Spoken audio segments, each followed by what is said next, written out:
আসসালামু আলাইকুম। আজকের টিউটোরিয়ালে সবাইকে ওয়েলকাম করছি। তো হচ্ছে ABCD একটি চতুর্ভুজ, আর এই চতুর্ভুজের হলুদ অংশগুলোর ক্ষেত্রফল দেওয়া আছে। তাহলে লাল অংশটুকুর ক্ষেত্রফল কতটুকু তা আমাদেরকে বলতে হবে। একটা চতুর্ভুজ যদি হয় ABCD, একটা অন্তঃস্থ ত্রিভুজ যদি হয় XYZ, তবে ত্রিভুজটির ক্ষেত্রফল হবে চতুর্ভুজটির ক্ষেত্রফলের অর্ধেক। এই উপপাদ্যটিকে কাজে লাগিয়ে আরো একটি উপপাদ্য নিয়ে আসা যায়। পাশের চিত্রতে খেয়াল করব, ও এ ইডি একটা চতুর্ভুজ দেওয়া আছে। এই চতুর্ভুজে আবার দুইটা অন্তর্গত ত্রিভুজ দেওয়া আছে।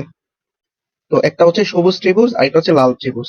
সবুজ ত্রিভুজের শীর্ষবিন্দু থেকে ও এ এর সমান্তরাল করে একটি রেখা টানলে একটি নতুন চতুর্ভুজ উৎপন্ন হয়। আর পূর্বের উপপাদ্যকে ব্যবহার করে সবুজ যে ত্রিভুজ সেটার ক্ষেত্রফল হবে চতুর্ভুজ ও এ বিসি এর ক্ষেত্রফলের অর্ধেক। একইভাবে পাশাপাশি আরেকটা চতুর্ভুজ উৎপন্ন হয়, যে চতুর্ভুজে আরেকটা ত্রিভুজ অন্তর্গত, যেটা যেটা হচ্ছে লাল ত্রিভুজ। সেই লাল ত্রিভুজটার ক্ষেত্রফল হবে হাফ অফ বিসি ডিই।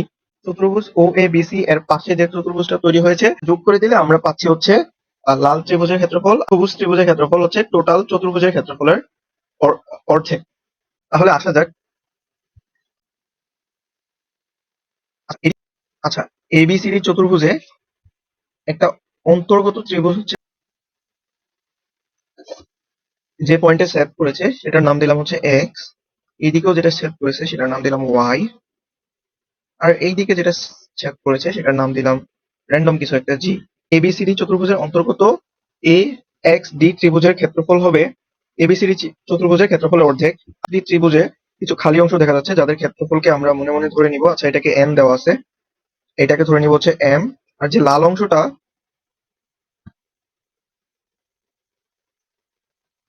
এটাকে ধরে নিব এম।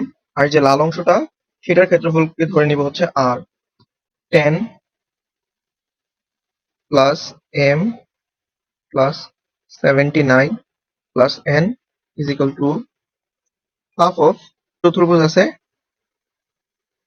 হাফ অফ চতুর্ভুজটির ক্ষেত্রফল।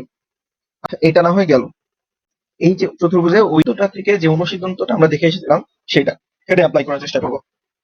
তো জি থেকে এডি এর সমান্তরাল করে যদি একটি রেখা টানি, জি থেকে এডি এর সমান্তরাল করে যদি একটি রেখা টানি, তাহলে একটা চতুর্ভুজ উৎপন্ন হয়।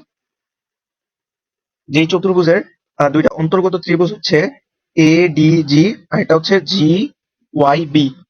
দুইটা চতুর্ভুজ উৎপন্ন হয়। চতুর্ভুজ দুইটার অন্তর্গত ত্রিভুজ হচ্ছে এ ডি জি, এটা হচ্ছে জি ওয়াই বি। তো উভয় ত্রিভুজের ক্ষেত্রফলের সমষ্টি হবে সম্পূর্ণ চতুর্ভুজের ক্ষেত্রফলের অর্ধেক।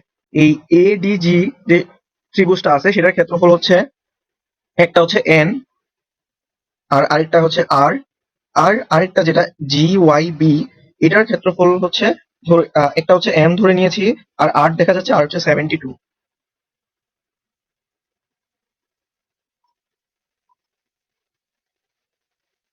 এটা সম্পূর্ণ যে চতুর্ভুজ সেটার ক্ষেত্রফলের অর্ধেক। বিয়োগ করে দিলে M M cancel, N N cancel, আর হাফ অফ চতুর্ভুজের ক্ষেত্রফল, হাফ অফ চতুর্ভুজের ক্ষেত্রফল cancel. 10 plus 79 is equal to 89।